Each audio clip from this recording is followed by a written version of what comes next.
ফুটবলের সবচেয়ে বড় আসরকে কেন্দ্র করে পর্দার আড়ালে তৈরি হয়েছিল এক ভীতিকর পরিস্থিতি। সম্প্রতি বেশ কিছু ব্রিটিশ সংবাদ মাধ্যমে প্রকাশিত ফাঁস হওয়া মার্কিন পুলিশের নথিতে বের হয়ে এসেছে সেই সব ভয়াবহ বিস্ফোরক তথ্য। আর্জেন্টিনার ম্যাচগুলোকে ঘিরে সবচেয়ে বেশি হুমকি এসেছে লিওনেল মেসির ওপর।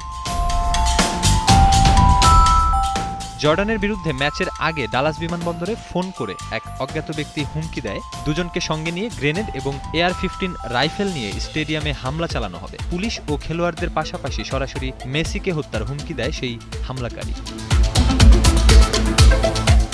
এছাড়া মিশর ম্যাচেও আটলান্টা স্টেডিয়ামে শরীরে 4টি বোমা বেঁধে আত্মঘাতী বিস্ফোরণ ঘটিয়ে মেসিকে উড়িয়ে দেওয়ার প্রকাশ্যে হুমকি আসে সামাজিক যোগাযোগ মাধ্যম এক্সে। ম্যাচ চলাকালে গ্যালারির ডাস্টবিনে 3টি বোমা থাকার খবরে বোম ডিসপোজাল স্কোয়াড ও প্রশিক্ষণপ্রাপ্ত কুকুর এনে পুরো স্টেডিয়াম জুড়ে তল্লাশি চালানো হয়। পর্তুগিজ উইঙ্গার ক্রিস্টিয়ানো রোনালদো বাদ যাননি এই নিরাপত্তা সংকট থেকে। ফিফার এক কর্মকর্তা জানান, রোনালদোর অবস্থান ও হোটেলের গোপনীয় তথ্য সংগ্রহের জন্য এক সন্দেহভাজন চেষ্টা চালিয়েছিল। পরবর্তীতে এক সমর্থক সরাসরি তারকা এই খেলোয়াড়ের হোটেলের নিরাপত্তা বলয় ভেঙে লিফটে ঢুকে পড়ার চেষ্টা চালায়। পুলিশ তাকে আটক করলে সে দাবি করে সে কেবল একটি সেলফি তোলার জন্য এমনটা করেছিল। মাঠের তারকাদের পাশাপাশি ক্ষোভের মুখে পড়েছিল ম্যাচ অফিসিয়ালরাও। আর্জেন্টিনা বনাম মিশর ম্যাচে বিতর্কিত সিদ্ধান্তের জেরে ফরাসি রেফারি ফ্রাসোয়া লেতেক্সিয়ার হোয়াটসঅ্যাপে প্রায় 6000-এর বেশি হুমকি বার্তা পান। একই ম্যাচের ভিডিও সহকারী রেফারি উইলি দে লাজোদকে হত্যার হুমকি দেয় ক্ষুব্ধ মিশরীয় সমর্থকেরা। ফুটবল মাঠে প্রত্যাশিত পারফর্ম করতে না পেরে প্রাণনাশের হুমকিতে পড়েছিল বেশ কয়েকজন তরুণ ফুটবলার। কোয়ার্টার ফাইনালে ইংল্যান্ডের বিপক্ষে আর্লিং হল্যান্ডের পাস না দেওয়ায় নরওয়ের আলেকজান্ডার সরলথ ও তার স্ত্রীকে প্রকাশ্যে খুনের হুমকি দেওয়া হয়। অন্যদিকে পেনাল্টি মিস করে একই ধরনের ভীতিকর পরিস্থিতির মুখোমুখি হন কলম্বিয়ার জন জামিন্টন কাম্পাজ। পরিস্থিতি এতটাই খারাপ ছিল যে নিজের জাতীয় দলের সঙ্গে দেশে ফেরার সাহসটুকুও পাননি তিনি, যা 1994 সালে আত্মঘাতী গোল করার পর নিহত কলম্বিয়ান ডিফেন্ডার আন্দ্রেস এসকোবারের নির্মম হত্যাকাণ্ডের স্মৃতি মনে করিয়ে দেয়। ফ্রান্সের কাছে হারের পর প্যারাগুয়েতে দেশটির একজন সিনেটর সহ সমর্থকেরা তাকে বর্ণবাদী আক্রমণের শিকার বানান। অন্যদিকে গ্রুপ পর্ব থেকে বিদায় নেওয়ার পর দক্ষিণ কোরিয়া দলকে দেওয়া হয় বিশেষ নিরাপত্তা কভার। তবে ক্ষুব্ধ জনরোষের মুখে পড়েন দলটির প্রধান কোচ হং মিয়াং-বো।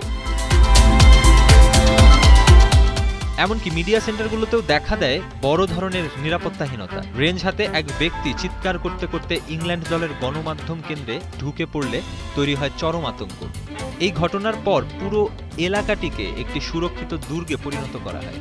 3টি নিরাপত্তা বলয়, কংক্রিটের দেয়াল এবং স্লিপার নিরোধক পর্দার মাধ্যমে ঢেকে দেওয়া হয় পুরো চত্বর। ড্রোন হামলা এড়াতে জারি করা হয়েছিল নো ফ্লাই জোন, যার সঙ্গে সশস্ত্র পুলিশের ভারী উপস্থিতি বিশ্বকাপকে ইতিহাসের সবচেয়ে সুরক্ষিত ও সামরিক ধাঁচে তৈরি টুর্নামেন্টে রূপ দেয়। এই বিশাল ও চতুর্মুখী হুমকি মোকাবিলায় গড়ে তোলা হয় এক অভূতপূর্ব নিরাপত্তা বলয়, যেখানে 4টি দেশের 4 শতাধিক আইন প্রয়োগকারী সংস্থা, মার্কিন কেন্দ্রীয় তদন্তকারী সংস্থা FBI এবং শীর্ষস্থানীয় বেসরকারি নিরাপত্তা প্রতিষ্ঠানগুলো একযোগে কাজ করে। নিরাপত্তা জোরদার করতে মার্কিন মুলুকে ICE বা ইমিগ্রেশন এনফোর্সমেন্টের দৃশ্যমান উপস্থিতি বহুগুণ বাড়ানো হয়েছিল, যা নিয়ে অবশ্য মানবাধিকার সংস্থাগুলোর মধ্যে কিছুটা বিতর্কের সৃষ্টি হয়।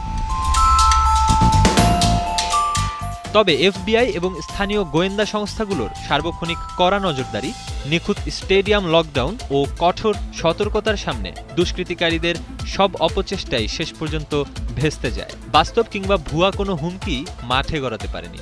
ফলে কোনো ধরনের অপ্রীতিকর ঘটনা ছাড়াই স্পেনের বর্ণিল শিরোপা জয়ের মধ্য দিয়ে সফলভাবে পর্দা নামে বিশ্ব ফুটবলের এই মেগা আসরের। মেহেদী হাসান সুমন, 71।